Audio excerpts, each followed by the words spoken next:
We finally invested in building a full-time CSR team because I realized that I can't keep funding all the projects that need to be funded from my own resources, and I've exited the business.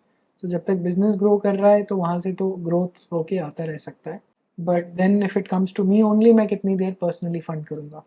I will continue committed to that, and I will manage a certain amount year on year, but the need is way more. So इसलिए fund raising team में डालना कि बहुत देर से कई 2-3-4 साल से बात चल रही थी उमेंद्र रत्नो धर्मांश चलाने की बात एंड ऑल ऑफ दैट. उनका मॉडल अलग है, मेरा थोड़ा विचार अलग है कि कैसे बनना चाहिए Hindu fund. So I am finally like I said that this is the next big project Hindu fund बनाना, और मेरा एम्बिशन है 1000 करोड़ का फंड रेज करना.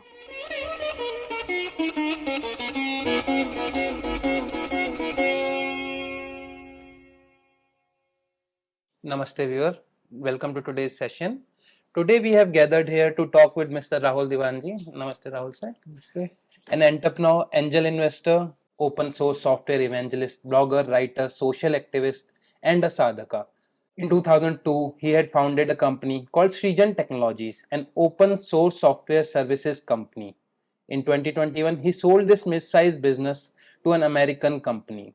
Rahul ji is now an angel investor in several startups in India and Israel across a diversified set of sectors. His interest lies in investing in startups in defense, drones, agri-tech, water tech, waste to energy, bioplastics, among several others. In 2006, Rahul ji founded a charitable trust named Saryu Foundation, his passion project that works towards rebuilding and revitalizing the Indian civilization. And our primary focus for today's interview is Saryu Trust only. The trust runs the world's largest video documentation YouTube channel for promoting Indian knowledge system, public policy rooted in Indian civilizational ethos and Indian history which has never been taught to us. The YouTube channel is called Sangam Talks. The platform is slowly expanding from English to all major Indian languages. Sangam Talks is also designated media partner for IKS division of Ministry of Education, Government of India. With that, I'll welcome Rahul ji again to this talk today. So, sir, first question that I would like to ask you is, what inspired you to establish Saryu Trust, and can you share a personal story or a moment that catalyzed this journey for you? ठीक है, पहली बात, इसका सबसे पहले नाम सृजन foundation trust था, और एक्चुअली याद नहीं है कि काम कब शुरू करा था. I am not too sure, 1 जनवरी 1999 या 1 जनवरी 2000, I am not too clear कब एग्जैक्टली, बट राउंड अबाउट इस टाइम में शुरू करा था.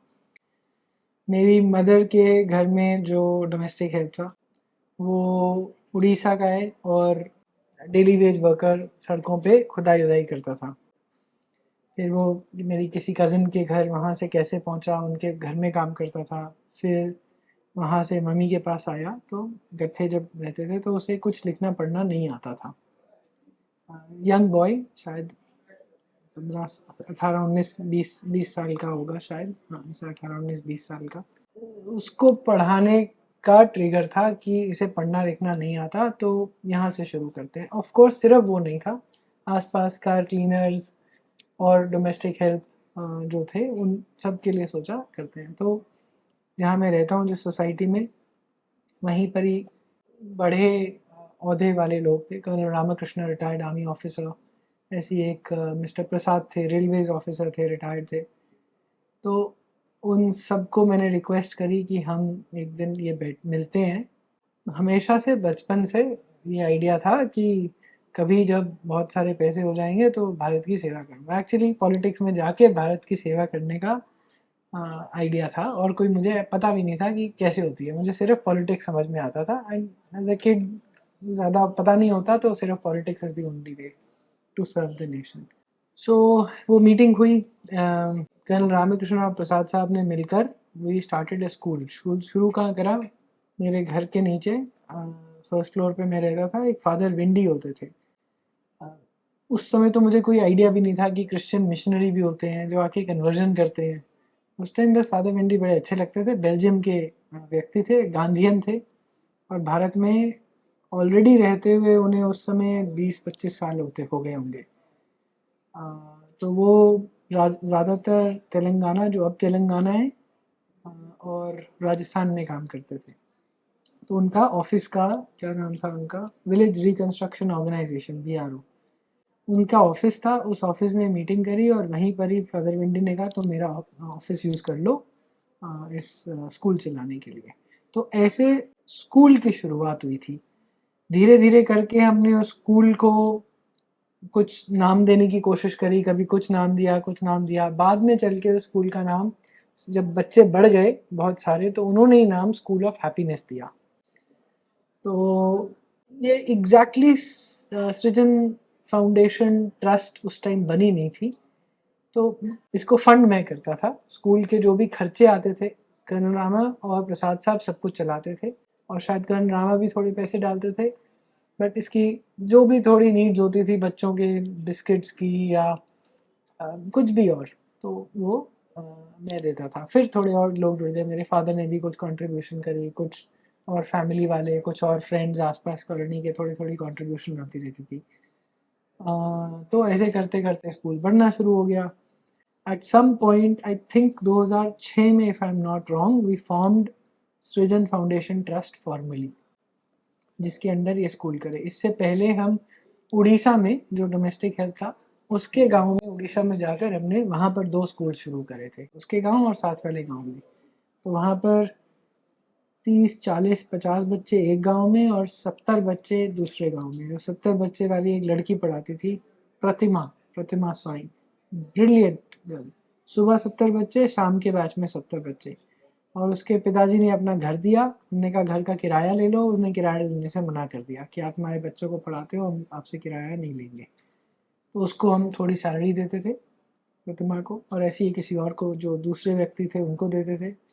वो दूसरे तो फ्रॉड थे, तो इवेंचुअली 2-3 साल बाद हमने बंद कर दिया। प्रतिमा का काफ़ी साल चलते रहा, मगर फिर उसकी शादी हो गई, वो कटक चली गई, फिर वो स्कूल बंद हो गया। दिल्ली का चलता रहा, जो आगे चल के स्कूल ऑफ हैप्पीनेस बना, और अब 20-22 साल से चल रहा है। और बहुत बहुत सारे बच्चों का in the Delhi Kishangarh area में from very very lower economic segment बच्चों को पढ़ाया जाता है। तो सृजन फाउंडेशन ट्रस्ट की सबसे पहले ये शुरुआत थी। So it basically started from School of Happiness and then it pivoted to. Then it grew, eventually grew, जैसे और श्री अरबिंदो बोलते हैं, Hindutva is, I don't remember his exact quote, but I'll paraphrase. Hinduism is nationalism and nationalism is Hinduism. That is the spirit of what he said. Basically, हमारे लिए राष्ट्रवाद और हिंदूवाद और राष्ट्रवाद में कोई अंतर नहीं है। ये दोनों एक ही थीम के दो पहलू हैं, एक ही सिक्के के दो साइड्स हैं।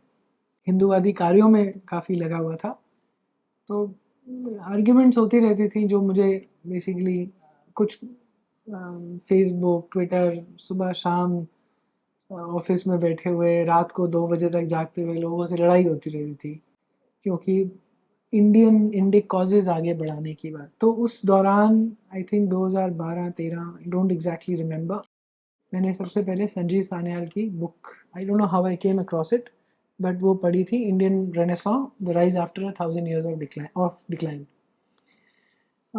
That book was transformative. मेरे बहुत सारे go back to villages वाले ideas of Gandhi, of industrialization is bad, poor का और रिच का जो डिवाइड है ये बहुत ज़्यादा बुरा है, और कैपिटलिज्म बुरा है, सोशलिस्ट आइडियाज़ बहुत सारे थे। वो धीरे धीरे टूट रहे थे, बहुत कुछ सालों से टूट रहे थे धीरे धीरे, but that's how we are all raised, right. Socialist ideas और इन सब में बहुत अच्छे आइडियलिज्म है, बट वो कभी काम नहीं करता, बट पता नहीं था उस समय। एनीवेज, वो सब जब बहुत सारे आर्टिकल्स पढ़ते जा रहा था मैं, and I was slowly moving away from some of these ideas towards more capitalist ideas. Of course, I was a businessman, entrepreneur, so leaning surely capitalist थी, at the same time very strong bent towards philanthropy or doing good and do good type things. But that book was quite transformative because it told me many things I can't say all of them, whatever I remember, that how India was always urban. हम कभी गांव वाले बहुत ही कम शायद लोग थे, हम तो बहुत ही इंडस्ट्रियलाइज्ड इकोनॉमी थी since Vedic times, since Harappan times, for example. I understood that there is a continuity between Harappa and the Ganga Yamuna civilization. During this time, I read Michael Danino's The Lost River Saraswati.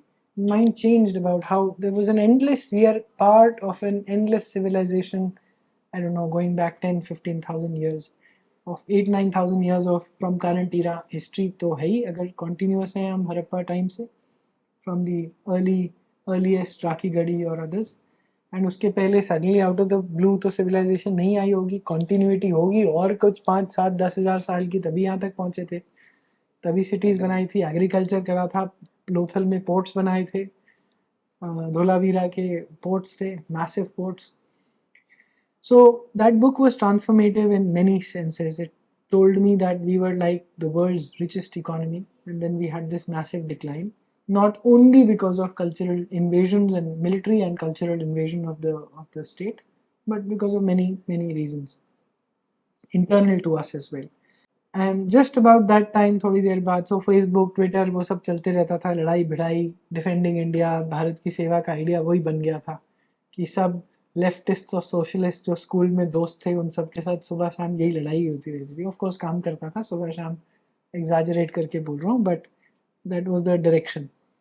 फिर Modi campaign आया तो सब कुछ एक multiple times पे elevate हो गया.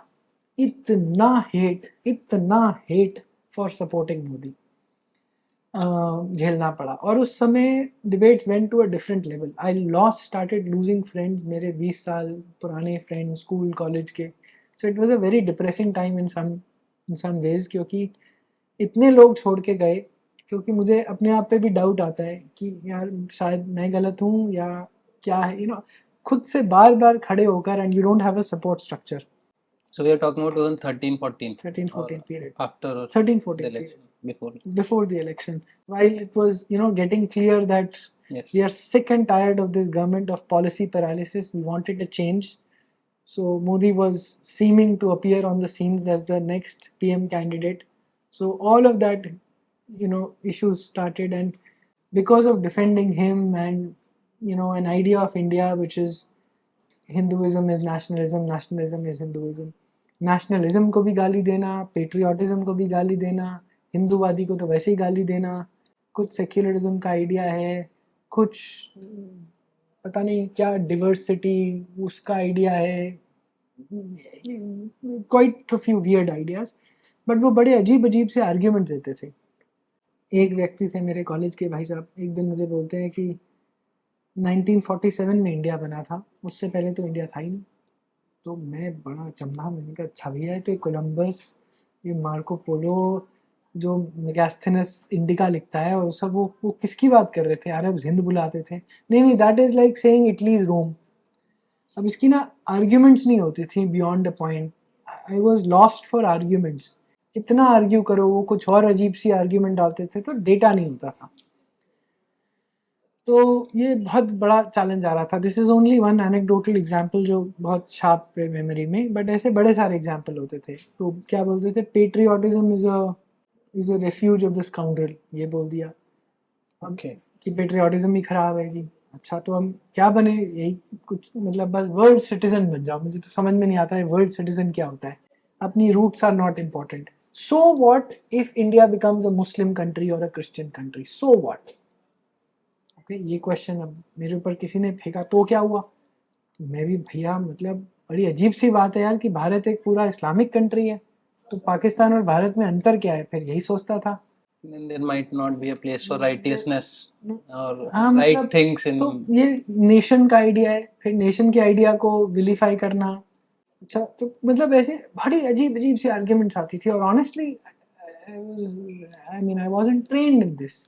Not that कि मैं बहुत बड़ा इंटेलेक्चुअल या कुछ हो गया, बट अब इतने साल से काम करते करते संगम टॉक्स बनाया, जो भी उस पर आता हूँ वापस, the ideas have increased, right, the arguments have increased, the confidence to take on these idiots have increased, has increased. क्योंकि बिल्कुल बेवकूफ़ों वाली बातें करते हैं लोग। और उस टाइम क्या था कि कॉन्फिडेंस भी लो था, और बड़े 20-20 साल पुराने लोग जो मुझसे ज़्यादा, जिनको मैं पेडेस्टल पे बिठाता था, वो ये सब बकवास बोलते थे, तो दब भी जाता था। So I think this comes from that European idea of imposing things upon us. So they are taking them. वो तो पूरे कॉलोनाइज्ड माइंड है। अमेरिका में colonized बैठते हैं, mind, हार्ले डेविडसन चलाते हैं और कैपिटलिज्म को गाली देते थे। तो उनको ये दिखाता था कि भाई आप ये क्या करते रहते हो, तो जवाब अजीब-अजीब से मिलते थे।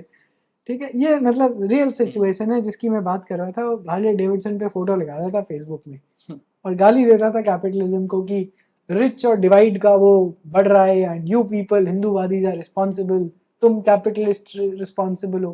क्योंकि इंडियन आइडिया क्या है, हिंदूवादी आइडिया क्या है, of also free economics, conservative Indian conservative free economics. Any how, coming back, ये सब हुआ क्या, संजीव की वो बुक पढ़ी, फिर दूसरी बुक पढ़ी लैंड ऑफ सेवन रिवर्स, फिर तो हिस्ट्री के बारे में ऐसे चीज़ें पता चली कि भैया ये क्या है यार, ये तो हिस्ट्री कभी नहीं पढ़ी मैंने ऐसी। मार्तंड वर्मा थे जिन्होंने डच को हरा दिया था, नहीं तो हम शायद, संजीव ने बताया, हम इंग्लिश की जगह डच में बात कर रहे होते।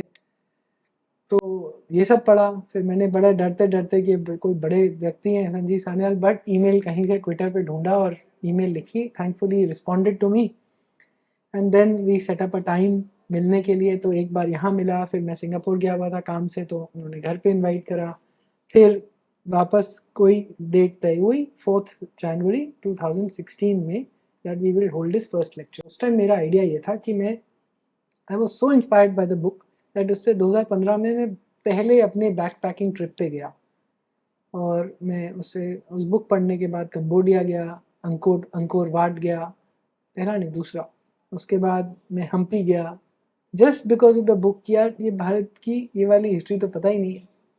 And I remember sitting on the steps of Angkor Wat and I was reading Sanjeev's book, the pages I marked कौन से पेज मुझे पढ़ने हैं जब मैं अंकोर वाट में होऊंगा, and I was reading and I was tweeting to him and I got too emotional कि we had created all of this and at least I didn't know about told it. us about this. Yeah, so I tweeted to him ki thank you very much, I'm sitting here and reading your book, because of your book I'm here.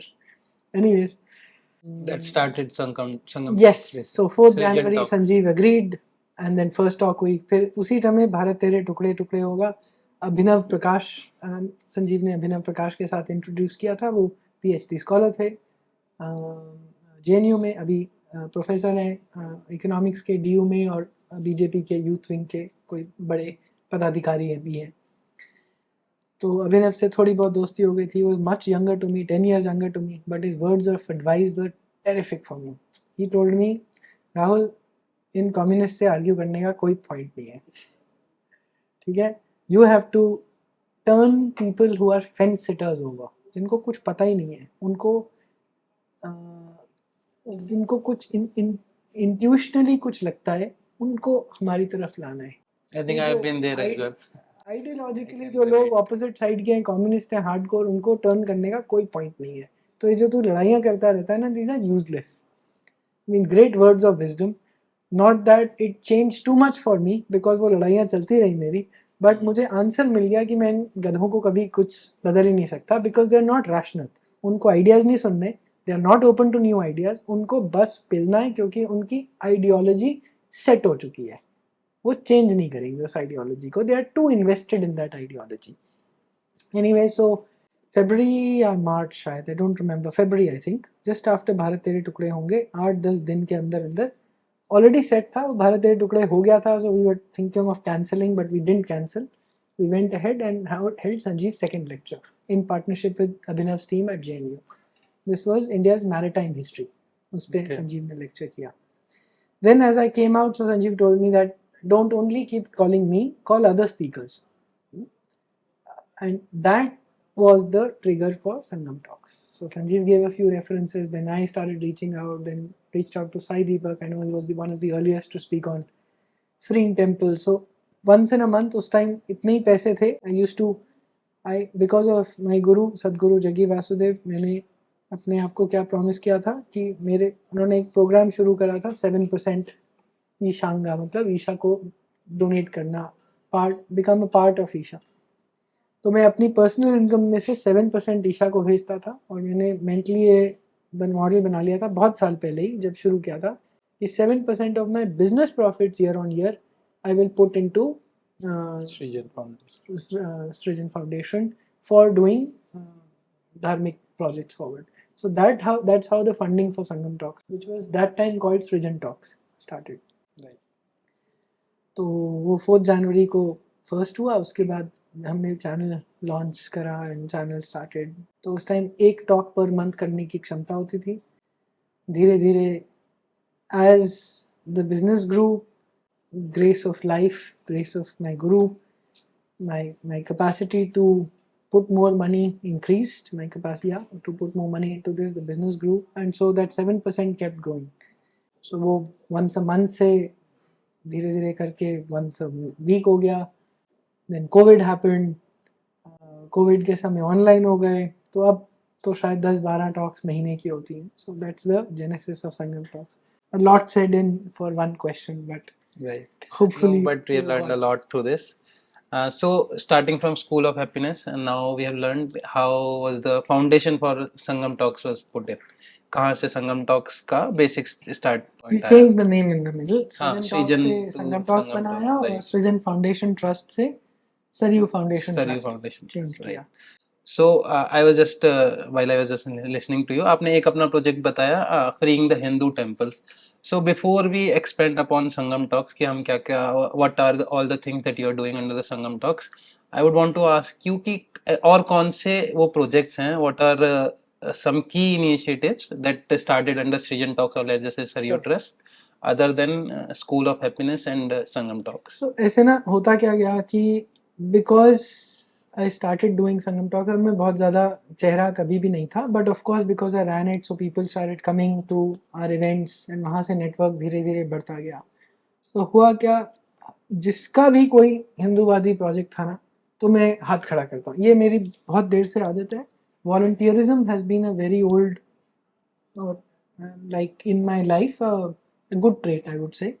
तो कहीं भी कोई need होती है जहाँ पर मैं contribute कर सकता हूँ, मैं हाथ ज़रूर खड़ा कर देता हूँ, फिर कोशिश करता हूँ उसको करने की. Sometimes it stretches me too much, sometimes मैं डिलीवर नहीं कर पाता हूँ, but usually I manage.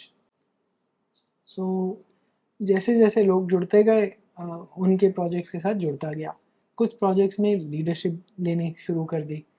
For example एक हिंदू चार्टर प्रोजेक्ट आया था, मेरा आइडिया नहीं था. I am not the intellectual, right? It was a group of people. Nageshwar Rao ji जो एक CBI डायरेक्टर थे, संक्रांत सानू, ऐसे करके कुछ लोग जुड़े थे. आइडिया भी मेरा नहीं था. आर्टिकल्स 25 to 30 अमेंड करना है, बिकॉज उससे फ्रीइंग टेम्पल्स का इशू था, राइट टू एजुकेशन का इशू था, all the Hindu issues that emanated from articles 25 to 30. तो ये मुझे पहली बार पता चला था नागेश्वर राव जी की वजह से. ऐसे करके और आइडियाज़ पता चले थे संगम टॉक्स में, that we kill 1 lakh buffaloes, भैंसे, every month, sorry ऐसा कुछ फिगर है, every month. डॉक्टर जे के बजाज की एक टॉक से पता चला. सो वो वाला बीफ का आइडिया रेज करा उस मीटिंग में, वो ऐड हो गया. तो ऐसे हमने 10-12 पॉइंट्स बनाए हिंदू चार्टर के. तो idea charter for Hindu demands, ये संक्रांत ने नाम दिया. हम क्यों नहीं ऐसा चार्टर फॉर हिंदू डिमांड्स बनाते. तो I really like Sankrant, right. He is somebody I turn to for mentorship advice, very dear friend. तो and very very committed, as we all know. Garuda Sankrant चलाते हैं, और he is a real fantastic intellectual. He's done many talks. So तब तक संक्रांत से because of his talks बहुत association भी बन गया था. तो संक्रांत ने ऐसा कहा, मैंने उसको छोटा कर दिया. मैंने कहा Hindu charter, it makes no sense. मतलब charter for something is the right English, this is wrong English, Hindu charter. But it was a catchy term, सबने एग्री कर लिया and we started off. So that project happened. I don't want to go into the details of it, but ऐसे करके काफ़ी project जुड़ते गए. झटका NEET की इशू चला, सरदार रवि रंजन सिंह से भेंट हुई, उनसे परिचय हुआ, इस इशू से परिचय हुआ. तो पता चला कि ये हलाल इकॉनमी कैसे एक माफिया है. जो मैंने सुना कि किसी ने उस दिन बोला कि एक हरिंदर सिक्का जी को सुन रहा था उस दिन, retired army officer, he is a director in Piramal group. तो बोल रहे थे ये जो आपका सारा हलाल का पैसा जाता है, ये जमातुल हिंद कुछ जो भी पूरा है उसको जाता है, और इन्हीं लोगों ने कसाब को बिरयानी खिलाई थी। तो ये दैट इज़ एनेक्डोटली एक पता चल जाना चाहिए हम लोगों को कि कहाँ जाता है पैसा। सो ऐसे जैसे जैसे इश्यूज बढ़ते गए, लोग मिलते गए, उन सब के जो लीडरशिप, उन सबको जो सहायता चाहिए थी, मदद चाहिए थी अपने प्रोजेक्ट्स को आगे बढ़ाने के लिए, I started volunteering with time, with money. So at this point Saryu foundation का 2/3 of the money goes into funding other people's projects जो हमारे नहीं है। हमारे प्रोजेक्ट संगम टॉक्स है, स्कूल ऑफ हैप्पीनेस है, ऐसे 2-3 और projects I would say is truly ours. The rest of it we are supporting other people in taking their projects forward. So Hindu समाज की प्रॉब्लम ये है, बहुत बढ़िया बढ़िया लोग हैं जो इंडिविजुअल लेवल पर या अपनी संस्थाओं के द्वारा they are trying to make a change, and we are constrained for money very very badly.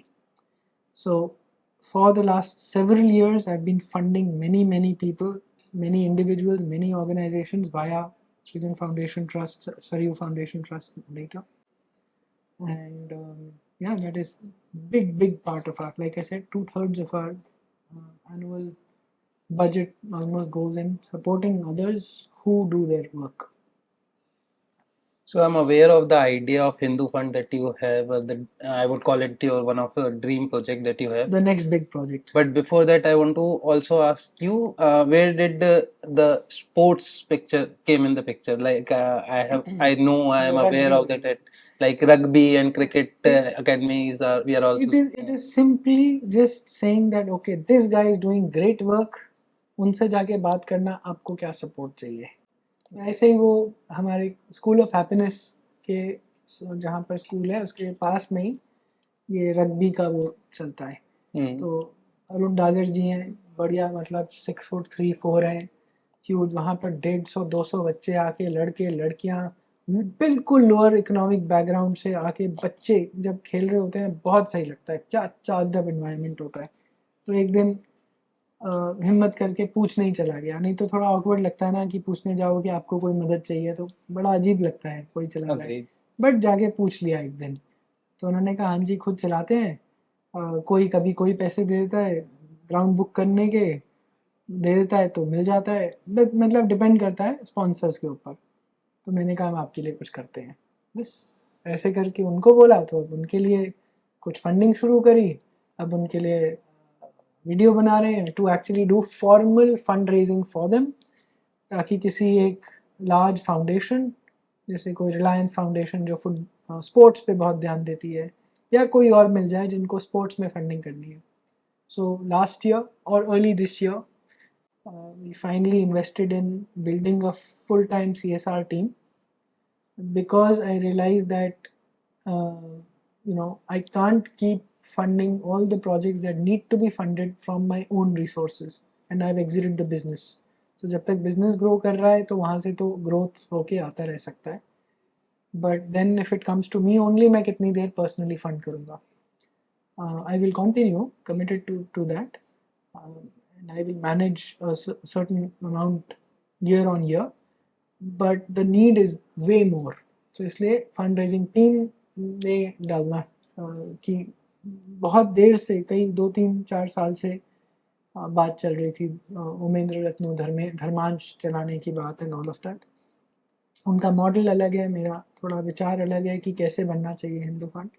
So I am finally, like I said, that this is the next big project, Hindu fund बनाना, और मेरा ambition है 1000 करोड़ का fund raise करना। उसको money markets में लगाओ, 100 करोड़ साल के बनेंगे। हर महीने ऐसे बैठे हो हम, और कोई आपको कितना चाहिए, 1 करोड़, ये लो 1 करोड़ का चेक। मुझे किसी एक बड़े रिच इंडस्ट्रियलिस्ट ने कहा था 3-4 साल पहले, हिंदू चार्टर के लिए मैं फंड रेज करने गया था, they must be 100-500 times my worth.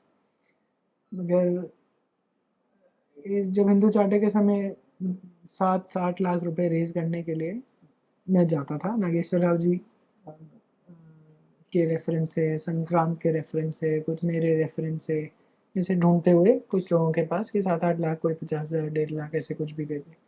तो किसी ऐसी व्यक्ति को एक को मिला था और मतलब थोड़ा धुतकारते हैं सब लोग कि पता नहीं कहाँ यूज़ करोगे तुम ये सब.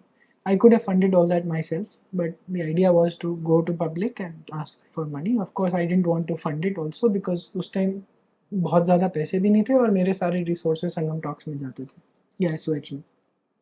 Anyway, so एक ने मुझे बोला I don't write cheques, blank cheques ऐसा करके कुछ बोला. So, तब मेरे मन में बैठ गया था there will be a day I will write checks.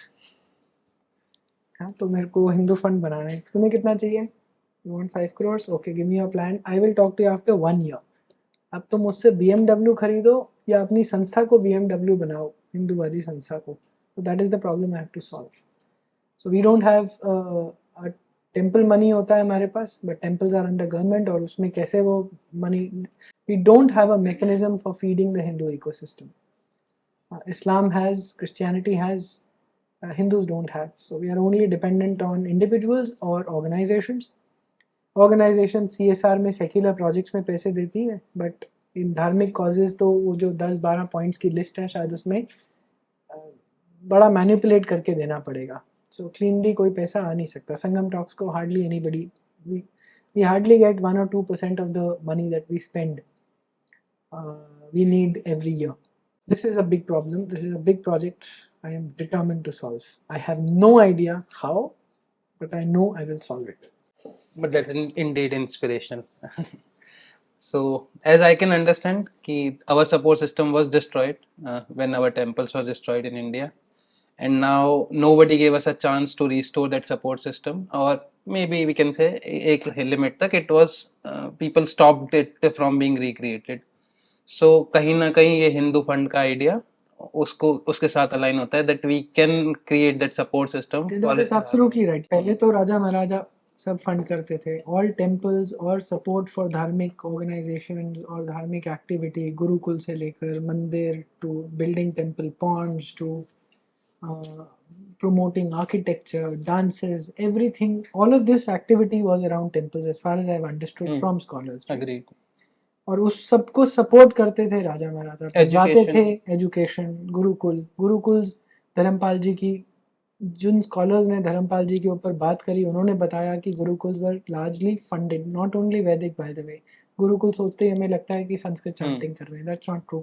विद्या क्षेत्र का एग्जांपल देख के आए, वीडियो देखिए उनका, ब्रिलियंट. मतलब विद्यालय है, they study sciences, they study making fabric, they study making houses, homes, सब कुछ पढ़ते हैं. साइंस भी पढ़ते हैं, मैथ्स भी पढ़ते हैं.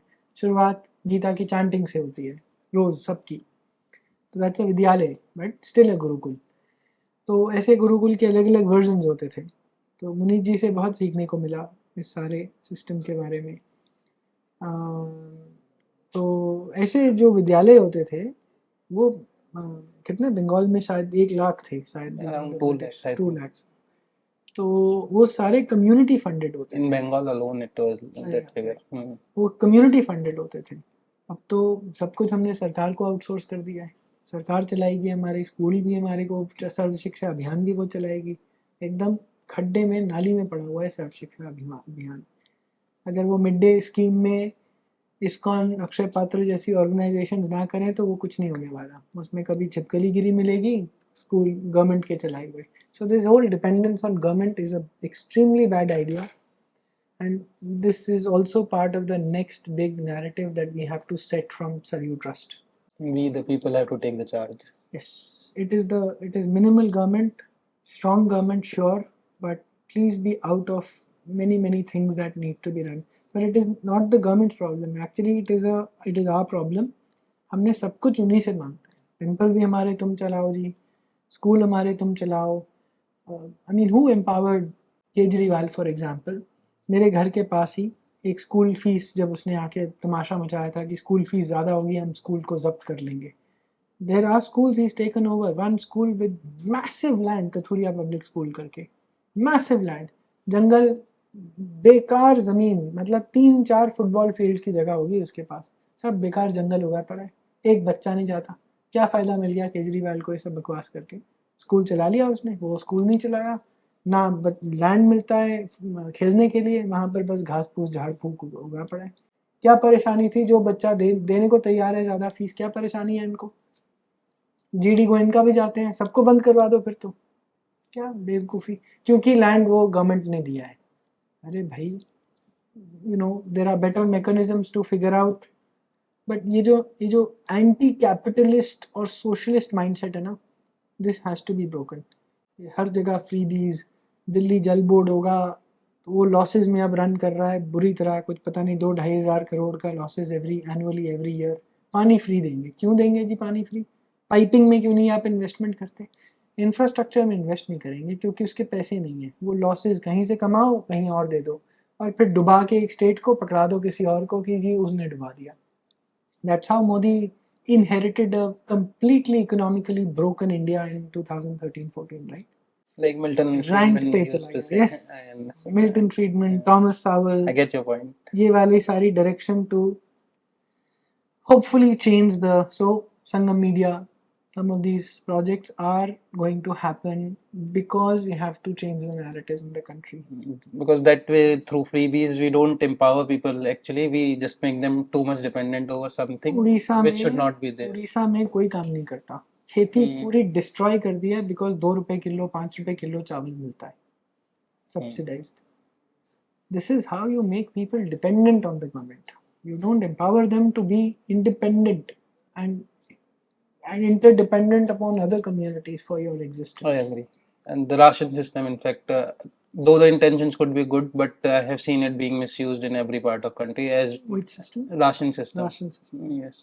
अब वो डीबीटी कर दो कि हम डायरेक्टली देंगे, okay fine, but you still dependent. कल को कोई करप्ट आदमी आएगा, मोदी जी नहीं होंगे, फिर क्या कर लोगे? सारा उम्र मोदी जी रहेंगे क्या कि मैं बिल्कुल करप्शन नहीं होने दूंगा? कब तक जियोगे? So coming back to the previous conversation about Gurukul, I would like to add a point. I was recently reading a research, जिसमें what they are proposing now that the best way for education forward is to teach student about every subject that is under the sky and let the student decide where he wants to go. And when I naturally started to compare it with Vedas, it is nothing but that. It was the encyclopedia of that time's knowledge. Everything was being taught to the students initially, and then they were given free will to choose whichever subject they want to pursue, That like is the correct, but not various only subjects. Vedas, right? They learned Dhanur Vidya also. So they They were, learned all forms of martial but the arts. first education point was Ved. You have to select one of the Ved, one of the four Veds.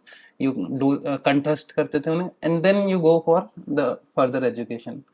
So again, that is the same knowledge that world is coming back to.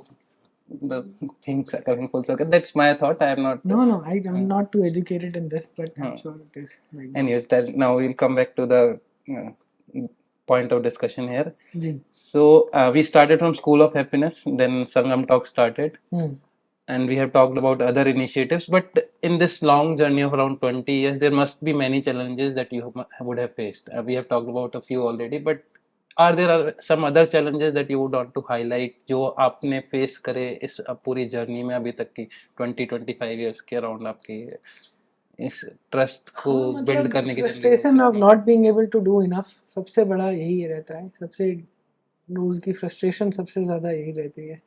So that is personal turmoil, but external उसमें क्या external मैंने जैसे बताया, a very vile ecosystem of friends and society which is basically attacking you constantly.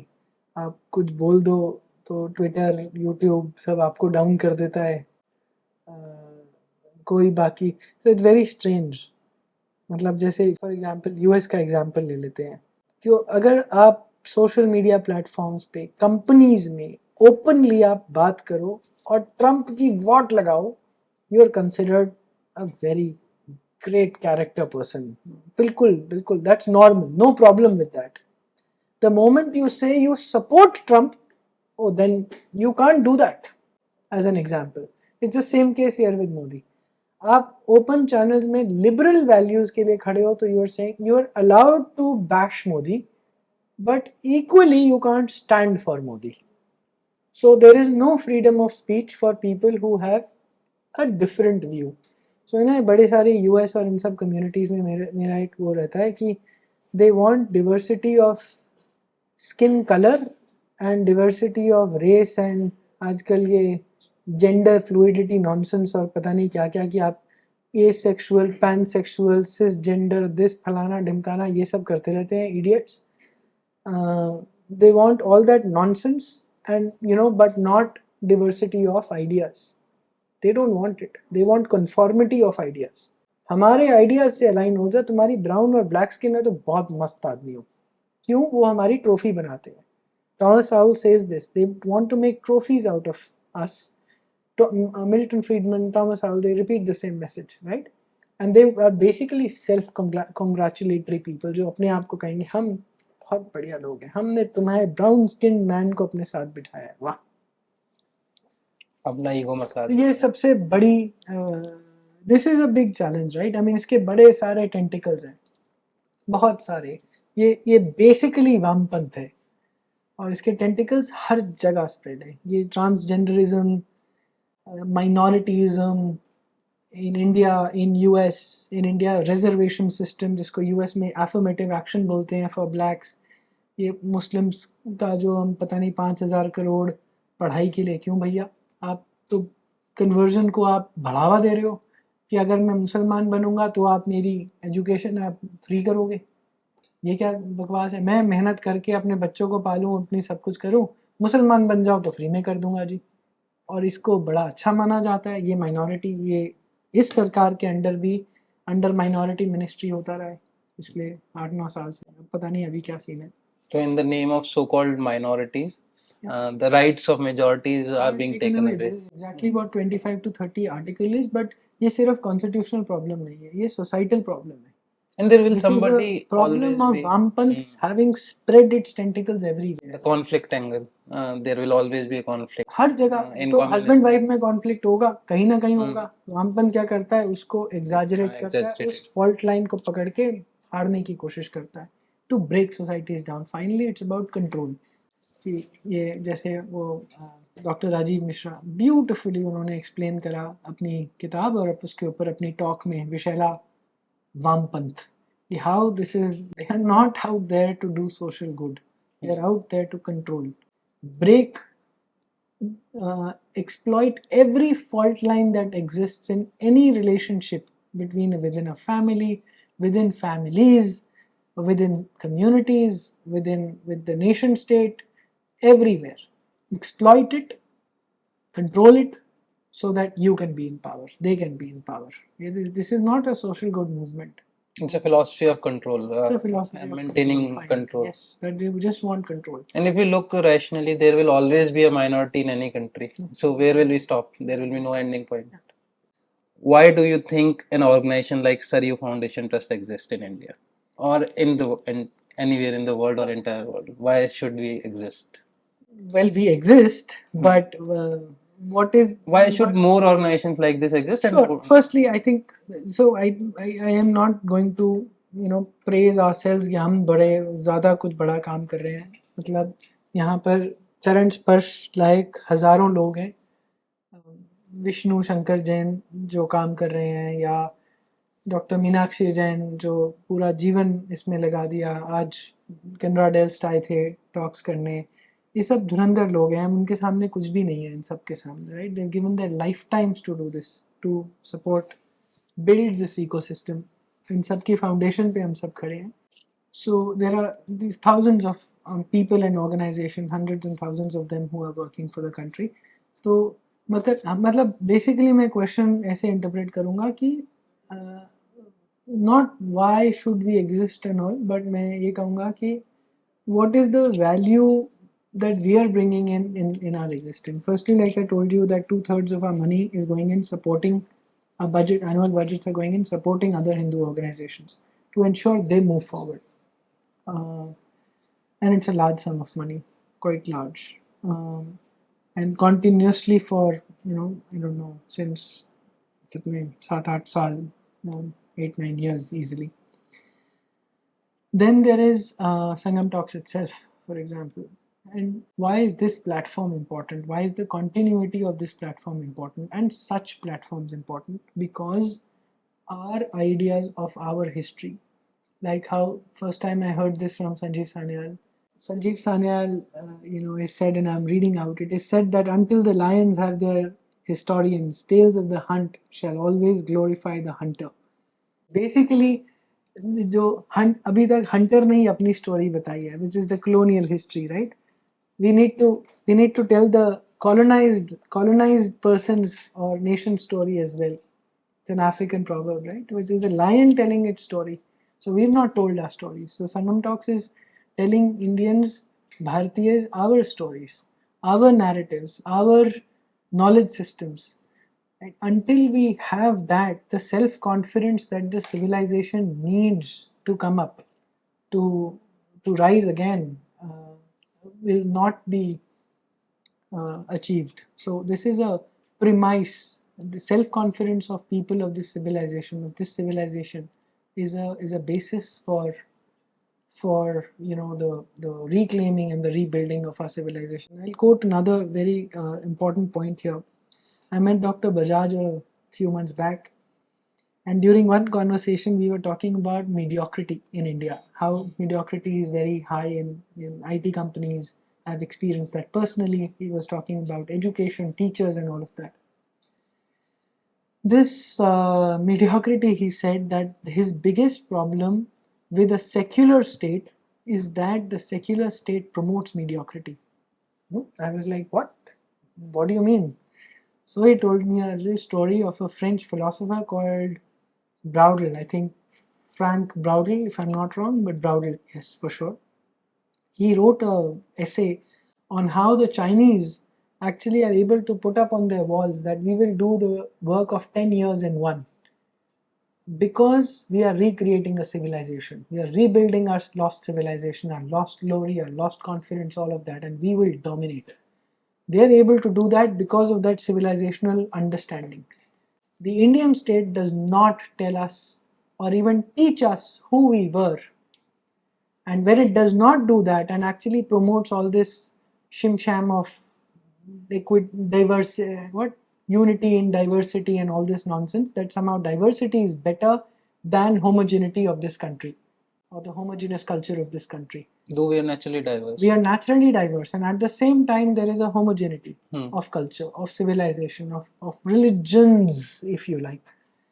But we are not told those stories, and because we are not told those stories, it's this secular state that is responsible for mediocrity, right? Because we are not rising up to recreate who we were. Yes, we lost it for whatever reasons, but we are not able to do that because the state is not letting us tell stories of our civilizational excellence. So now I'll come to the last question for today, and we'll end this interview with that.